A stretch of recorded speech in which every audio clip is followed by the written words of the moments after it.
Hey guys, welcome back to J&J MMA. Real quick, I just want to talk about the main card of UFC Fight Night, Jan versus Figueiredo. Guys, this is an amazing card from the start to the end. If you didn't watch it due to the time difference, I very much recommend going back and watching it. I'm going to talk about a couple of finishes from the prelims, and then I'm going to move on to the main card. I'm going to put timestamps down in the description if you just want to jump around.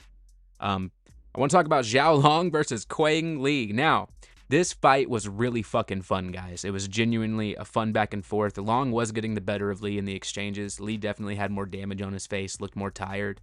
What ended up happening was Li ended up stumbling, kind of falling down, and then Long just landed a beautiful fucking hit. I think it was a beautiful right, just right on his fucking temple, dude. Laid him the fuck out, and it was over for Li.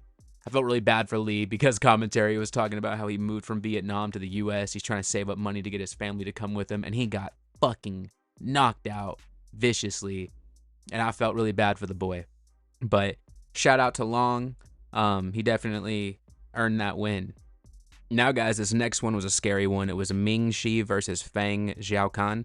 Fang was whooping Ming's ass for a good 2.5 rounds, guys. It was pretty solid. But also, too, like, Fang is 5'7", Ming is 5'1". There's a big height discrepancy. And Ming was just getting destroyed, it looked like. Out of nowhere, Ming whipped out a head kick. I don't even know how her foot got up high enough, but she landed the fucking head kick. Flush. Beautiful fucking knockout. Literally, Fang went stiff, and they took a few minutes to get her to come back, get her conscious. She ended up coming back, but they ended up taking her out on a stretcher. And I don't think I've ever seen someone get taken out on a stretcher from a knockout like that. So it's real fucking scary to see. So I wish her the best in recovery, but shout out to fucking Ming for the comeback, dude. The doctor out here laying out fucking patience.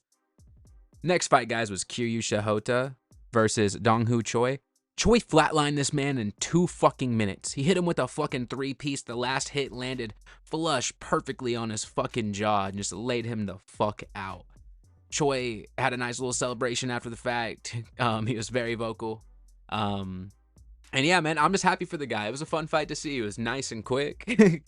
And I hope he gets another fight here soon. But we're going to move on to the main card, guys. The opening fight was Mingyang, fuck, I can't even talk, versus Ozzy Diaz. Now, Zhang won 2 minutes into this fucking fight with a TKO. Basically, dude, they were kind of being slow and plotting. They ended up getting real close to each other, and fucking Zhang threw out a nice little short elbow, dude, right on the fucking nose of Diaz. Diaz ended up going down. He fucking swarmed him. After about a few seconds, the ref ended up calling it, and he secured a W. He ended up calling everybody out in the division after this fight. I very much like that energy, but to be real with you, I don't even know if he's top 15 yet, let alone top 10. But we'll definitely see. I know he got a bright future in the division. Next fight, guys, was Volkan Oezdemir versus Carlos Ulberg. Guys, this fight, I mean, granted, guys, I was struggling to stay up at the time. But this fight didn't interest me too much. I give round 1 to Volkan because he's landing more leg kicks. I felt like he was bringing more round 1. Round 2 and round 3, though, I mean, you can't argue that Carlos lost those rounds at all. So Carlos ended up winning the fight. It was pretty close on the scorecards if you look at like significant strikes and things like that. But I do give it to Carlos. It was a decent performance, and congratulations to him. This next fight, guys, it was Wang Cong versus Gabriella Fernandes. Now, guys, they were hyping up Wang like a motherfucker on commentary, talking about how she has the potential to be the future in the division that she's in and all this other shit. She's undefeated prospect. And the fight was kind of slow. You know, the girls were landing shots on each other, but they were kind of taking their time with it. And then about in the second round, Wang said fuck it and took a risk. And when she did do, Gabriella just landed a hit flush right on the fucking face. Ended up swarming on her, ended up getting her in a choke position, and ended up choking her out, man. It ended up taking the O. So I don't know if that's going to be a derailed prospect. You know, maybe she can turn it around, come back. But we'll just have to see, guys. But I guess, you know, shout out to Gabriella for that. This next fight, guys, was Kenan versus Muslim Sakharov.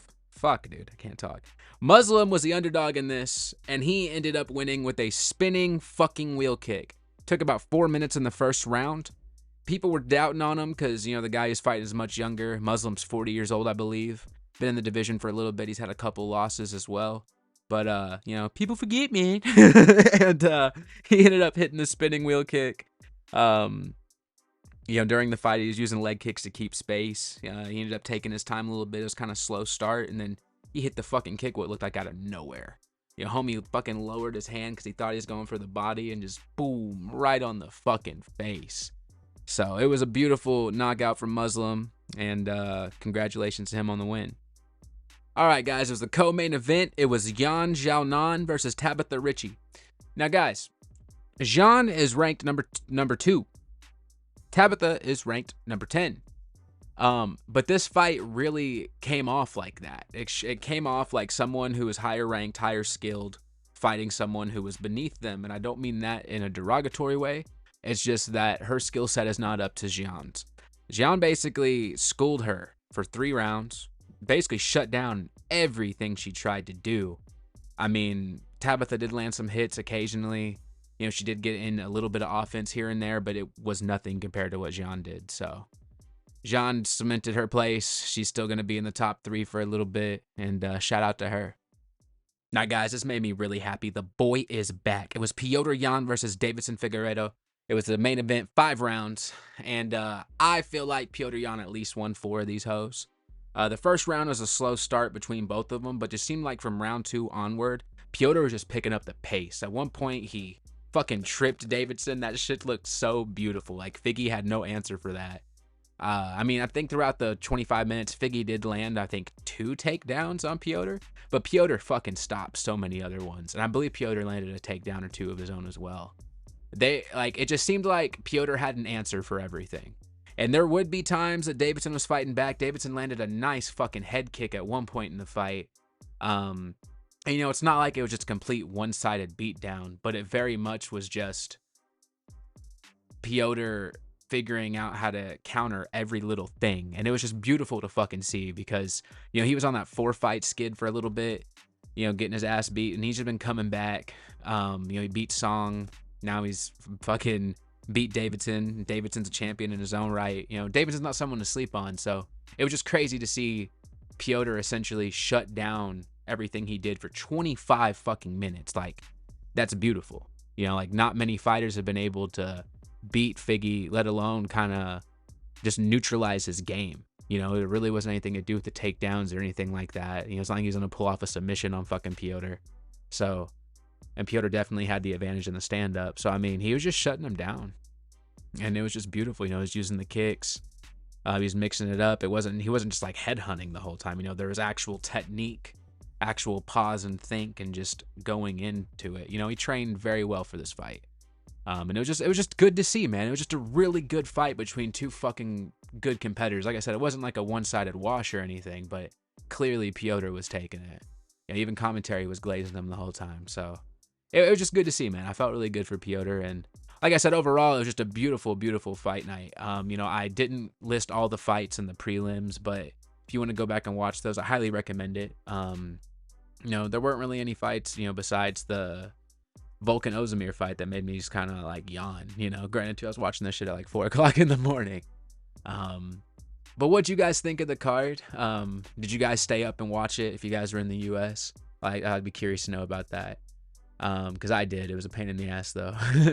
But leave a comment. Let me know what you guys thought. And I'll catch y'all in the next one.